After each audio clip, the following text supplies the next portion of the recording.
সালেহা আপনি লিখেছেন গর্ভাবস্থায় চেয়ারে বসে নামাজ আদায় করা যাবে কিনা। আল্লাহ সূরা বাকারার 286 নম্বর আয়াতে বলেছেন, লা ইউকাল্লিফুল্লাহু নাফসান ইল্লা উসআহা, মানুষকে আল্লাহ তাআলা তার সাধ্যের বাইরে কোনো কিছু চাপিয়ে দেন না। ইমরান ইবনে হুসাইন রাদিয়াল্লাহু তাআলা থেকে একটি হাদিস বর্ণিত হয়েছে সহিহ বুখারীতে।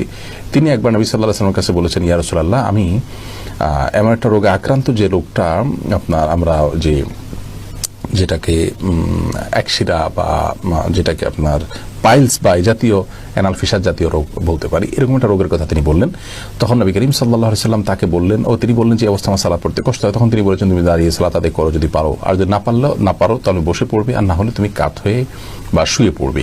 তো এই হাদিস থেকে আমরা স্পষ্ট জানতে পারি অসুস্থতাজনিত কারণে যদি কেউ সালাত যথাযথভাবে সঠিকভাবে দাঁড়িয়ে যথানিয়মে পড়তে না পারেন, তাহলে তিনি যেভাবে পারেন সেভাবে আদায় করবেন। গর্ভাবস্থায় অনেক মেয়েরা খুব বেশি দুর্বল হয়ে পড়েন, শরীর ভার হয়ে পড়ে। এই অবস্থায় রুকু সিজদা উঠা বসা করাটা বিশেষ করে লাস্ট স্টেজে এসে অনেক সময় কঠিন হয়ে যায় এবং শরীরের যে ভারসাম্য আছে ধরে রাখতে পারেন না এবং পড়ে গিয়ে ক্ষতিগ্রস্ত হওয়া এবং গর্ভস্থ সন্তান ক্ষতিগ্রস্ত হওয়ার আশঙ্কা থাকে। এরকম যদি অসুস্থ কোনো মা থাকেন এবং এই পর্যায়ে চলে যায়, তাহলে সেক্ষেত্রে তিনি যদি দাঁড়ানো থেকে চেয়ারে বসতে পারেন, চেয়ার থেকে দাঁড়াতে পারেন, এটুকু পারেন, তাহলে দাঁড়িয়ে সালাত শুরু করবেন। রুকু সিজদার সময় চেয়ারে বসে ইশারা রুকু সিজদা এবং বৈঠক এগুলো সব করবেন। আবার পরবর্তী রাকাতের জন্য তিনি দাঁড়িয়ে যাবেন যদি এটা তিনি করতে পারেন। আর যদি এটুকু কাজও তার জন্য রিস্কি হয় বা কষ্টকর হয় বা দুঃসাধ্য হয়, তাহলে সেক্ষেত্রে তিনি চেয়ারে বসেই সালাতের শুরু থেকে শেষ পর্যন্ত সালাত আদায় করতে পারবেন।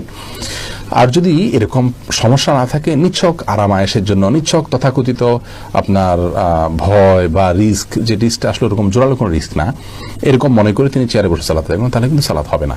তার অবস্থাটা কতটা আপনার নিরুপায়